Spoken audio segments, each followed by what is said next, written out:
কিছু মানুষ পথের ধুলার মতো রাস্তার পাশে বসে থাকেন, পড়ে থাকেন।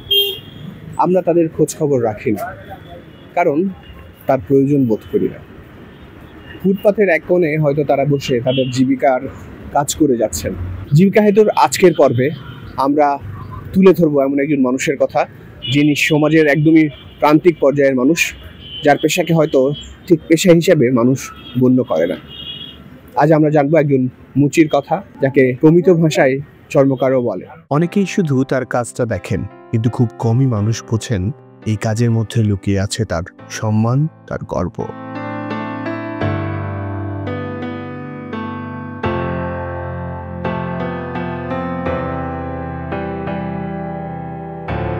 এখানে 49 বছর।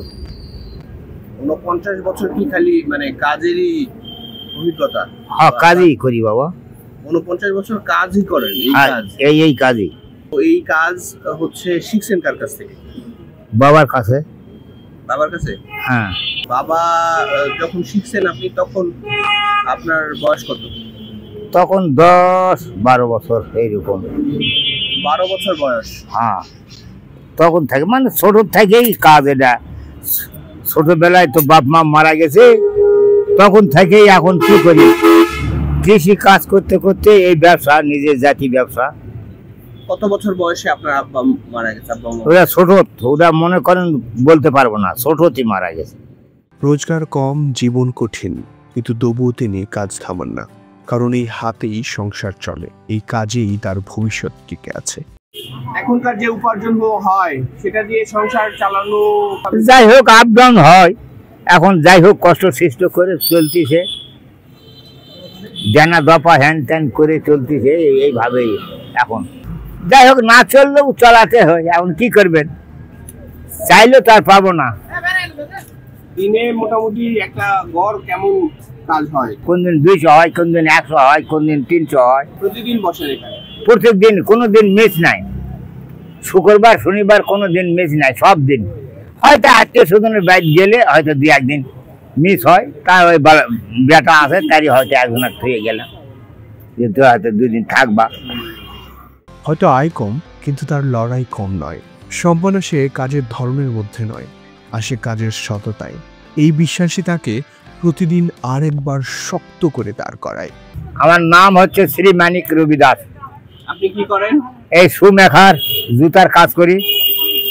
সকাল 7টার দিকে আসি, কোনোদিন 8টাও বাজে। হ্যাঁ, প্রত্যেক দিন। সন্তানেরা কি করে? সন্তানেরা কৃষি কাজ করে, মানুষের পেট খাটায়, নিজে আনা আবার টাবাদ আনা করি, আনা গরু বাছুরও পালি। এলাই কাজ, এলাই তো কাজ। বয়স কত হলো আপনার? বয়স প্রায় 70 পারি হবে বা 70ই হবে মনে করেন। আপনার কি মনে হয় কাজের সাথে না থাকলে কি সুখে থাকতে পারতেন? না, বাড়ি থাকতে পারবো না। এই কাজ না করলে আমি বাড়ি থাকতে পারবো না বাবা। আমাকে এটা আসতেই হবে। হ্যাঁ, আমার কালাই আসতেই হবে। বাড়ি থাকা, বসে থাকা পারি না। সবাই ভালোবাসে, এই গ্রামের ভালো বাচ্চা ছেলে পেলে, কারোর সাথে আমার দু কথা নাই বাবু, কারোর সাথে হুড়াহুড়ি ঝগড় নাই, এটা নাই। আল্লাহর কাছে আমি খুব শুকরিয়া আছি বাবু। হ্যাঁ, জুতা বানায়ও, এরা খালি এরাই করি না, পুরানা কাজও করি, নতুন কাজও করি।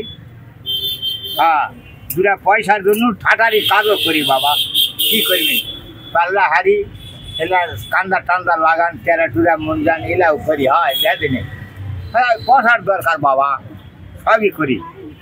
কাজ আমার জানা আছে, সাঁতার কাজও করি। বানানো জুতা আছে? বানানো জুতা এই 1 জোড়া আছে, এই যে ফর্মা, এই যে 1 জোড়া ফর্মা, এই যে 1 জোড়া,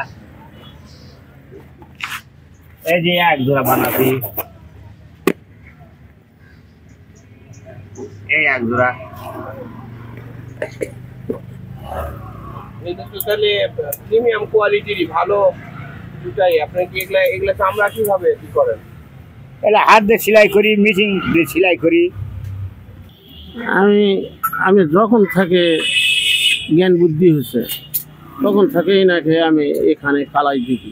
প্রতিদিন এটা বসে আমি বিভিন্ন গল্প করি। আমি আমার কাজ কাম নাই, যার জন্য এখানে এসে বসে গল্প সল্প করতাম। যে হাত আসলেই সমাজের জন্য কাজ করে। সে হাতের যে কাজ, সে কাজই আসলে সমাজের ভিত্তি। কারণ কর্ম মানুষকে বড় করে। কর্ম যাই হোক না কেন, কর্মের দ্বারাই মানুষের পরিচিতি তৈরি হয়। তাই এই মুহূর্ত থেকে, এই অঙ্গন থেকে বলতে চাই, কর্ম সবার আগে, কর্ম সবার চেয়ে বড়, এবং কর্মই হোক সবার পরিচয়।